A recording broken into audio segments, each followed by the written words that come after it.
So I'm here with. Earl. Nice to meet you, Earl. Nice to meet you. Whereabouts are you originally from? East Prairie Settlement. It's 4 hours north of here. And were you raised there? By my Cookerman Muslim, I was raised until they took me away from them when I was 7 years old because they drank. And my mother and father, my other brothers and sisters were staying with them, and they got taken away because my family was quite alcoholics, right? Ran in the family, I guess. So how was it in these foster homes that you went to? I can't recall a good one that I was in, and I was in quite a few, so a lot of abuse, like physical, right? Because I don't know, I think they just keep you for the money, right? It's pretty rough. Can you describe the kind of abuse that you went through? Whips, like cattle whips that they whip cattle with, 2x4s. That's about the worst of it. Not whips, just those kind of things. Like, how long were you going from foster home to foster home for? From 8 till I was 14. But I went through about 14, 15 of them. And I just kept running away. And finally they let me go stay at home when I was 14. And I was a black sheep, so I ran away from home too. And then I went into yaks and group homes, which were better than the foster homes, I thought. What's the difference between the foster home and a group home? A group home, you're kind of the boss of yourself. You don't, like there's staff that tell you what to do and stuff. You gotta clean your room and stuff. But as far as taking orders from anybody, it's pretty well you decide, right? I mean, you got to obey their rules, but at the same time you can be obedient and do what you want, kind of thing. Was there abuse in the group homes as well, or no? Just in the foster homes? Just in the foster. Group homes are good because you ate good and they let you go out on passes for an hour or two.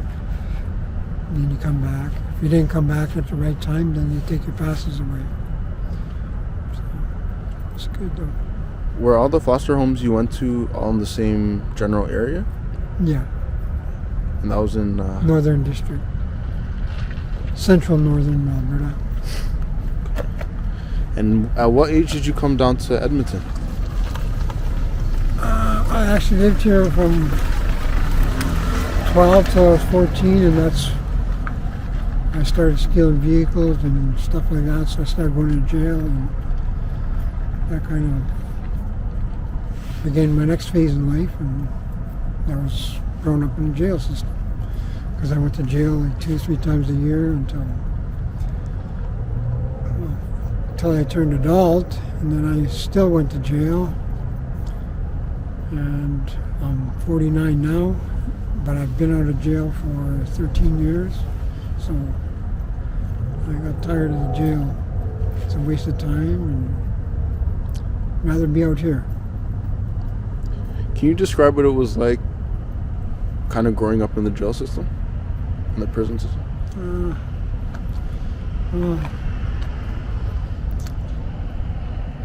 It was boring, and I really don't know what to say about the jail system, because I try not to think about jail nowadays. I'm doing good by staying out, and it was just a waste of time being in there. Like, doing the crime was fun, but serving it was another story. What type of crimes were you doing? Steal vehicles, break and enters, fraud, stuff like that. And how long have you been homeless? 10 years. But I choose it because I have people that I know where I can go stay. It's just a lot easier out here when if you know people and know your way around, you know where to eat.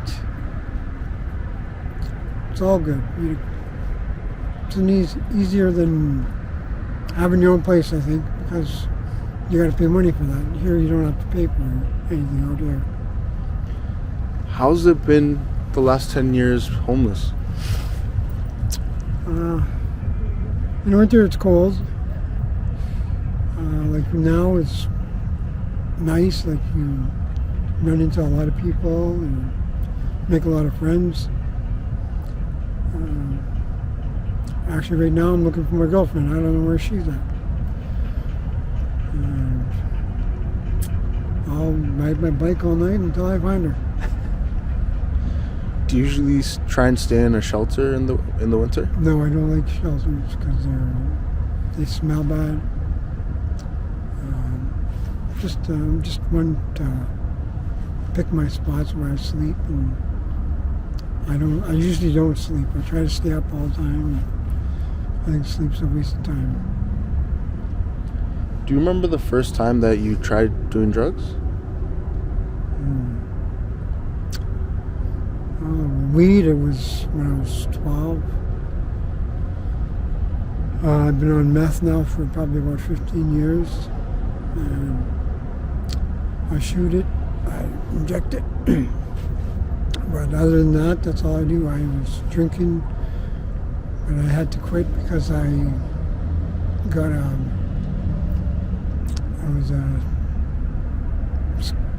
stomach disease, something to do with my ulcers and bladder. They just told me if I didn't quit, I was going to lose my bladder. Pancreatitis is what I had. So they told me, they said, you got to quit or you're going to lose your pancreas. And once you lose your pancreas, your body breaks down slowly, right? Because it filters everything that goes into your body. And so I quit cold turkey. I just quit right there, and glad I did. It was the best thing I did, probably. What are some of the craziest things you've seen being homeless in the last 10 years in Edmonton?